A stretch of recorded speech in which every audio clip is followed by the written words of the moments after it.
Cincinnati Bengals have the number 1 overall pick. Joe Burrow is likely to be picked by the Cincinnati Bengals, but Joe Burrow is not ashamed, and by the way, smartly so, to understand the leverage that he has.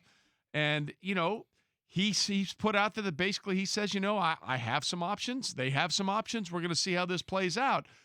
Joe has the leverage here because the Bengals, for lack of a better term, have been not good for a long, long time. Even though they made the playoffs a few years under Marvin Lewis, they never found a way to win since the 80s or the early 90s, win a playoff game. Joe Burrow, what do you see his likelihood of pulling a John Elway and Eli Manning and trying to orchestrate a move, even though he's from Athens, Ohio, out of playing for the Cincinnati Bengals? 0. Joe, I disagree with you, Trey. Joe don't have no damn leverage now. Now he can create some. Well, that to the point. But that's what he I'm has. saying. But verbatim, Yeah. he has to go public and say, "I do not want to be a Cincinnati Bengal," and then the leverage is created. Now I don't know how that plays well for you, right? But if you're going to have all of these ancillary, well, they have their process and I have my process and all of that. That's not telling them you don't want to be there, right? It's like when both of y'all were growing up. Y'all both handsome young men. Well, and when you told a girl, there was a girl at some point in y'all life where you had to say, "I do not want to be your boyfriend." right. If you keep saying, "Well, we'll talk, and I'll see how you." Yeah. Well, here's the direct quote, okay? To Okay, Fort Worth give me the Star direct Gorilla quote, from Trey. Joe Burrow on the upcoming draft. I do have leverage. The Bengals have their process, and I have my process. We haven't even gotten to the NFL Combine yet. There's a lot of things that happened leading up to the draft and a lot of information gathered. He's leaving that – he is very, very publicly leaving the door open. Hey, you may do this, but I may consider doing something You got else. a point. Well, because, but also, I look at this and I say, what do we expect him to say in that spot? Is he supposed to commit to the Bengals, a team that may not take him? May not even take him.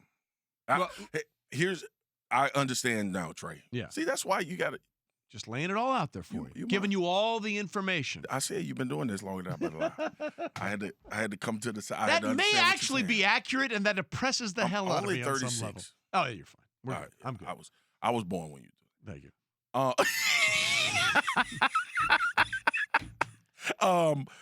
Going back, this is what we're talking about. Yeah. Joe Burrow leaving that open, obviously, give us a little light, and we're going to kick the dough in. Y'all know how we do it. Yep, correct. I think the only way he creates leverage, though, if he says he doesn't want to go there. And he hasn't said that yet. Right. I believe Eli was adamant. Yeah. Now, I don't know if Eli he wasn't said adamant at this process. I mean, this was much closer to the draft where it became pretty clear. But to your point, Trey, what it does say is that these are conversations he's having privately. Correct. Now, and we know who's in his corner. Tom Condon. Now, that's when you create leverage. Obviously, By the it way, could Tom be, Condon, I believe, was Eli's agent. Yes. Yeah. Yeah, so. It could be that process could be taking place behind the scenes.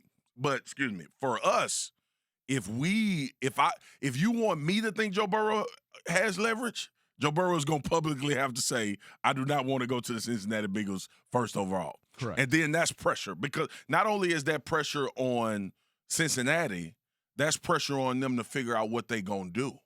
Because you can't draft your franchise quarterback that doesn't want to be your franchise quarterback.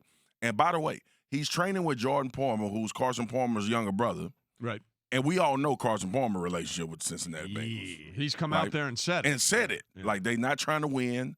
And Carson was going to retire to get out of Cincinnati. Think about that. Yeah. This dude was making a boatload of money, and he was going to leave it because he did not want to play in that place that bad, that he was going to just say, "I'm retiring, I'm done." So I think it's a lot of things to this. Ultimately, what I think happens, I think Cincinnati drafts Joe Burrow number 1. Joe Burrow goes to Cincinnati home and tries to get that team in the right track. Because why else would you play this game? Right. Like, if you think about it from that standpoint, let's go to the opposite side, because we can talk about Joe Burrow not want to be a Bengal. Why wouldn't he want to be is the question we should ask. You telling me, if somebody told me, Marcus, you can go to Louisiana, right? I know the Saints ain't great. Right. But you are thought of as because if you're the first pick of the draft, you thought of as a generational player. Yeah. I don't care what nobody say. You can go back to Ohio and make Cincinnati good, and you from Ohio? Yeah. Man, Listen, I'll be jumping at that. At it's quarterback. It's interesting to see how this plays out because you're right. For him to use that leverage, he's going to have to say at some point, here's the line, I'm not going to cross it. And he hasn't gone there yet. He's certainly kicked the door open a little bit. What's up? Thank you so much for watching ESPN on YouTube. Don't forget to download the ESPN app. And if you want more premium content, which you do, make sure that you subscribe to ESPN+. See you soon.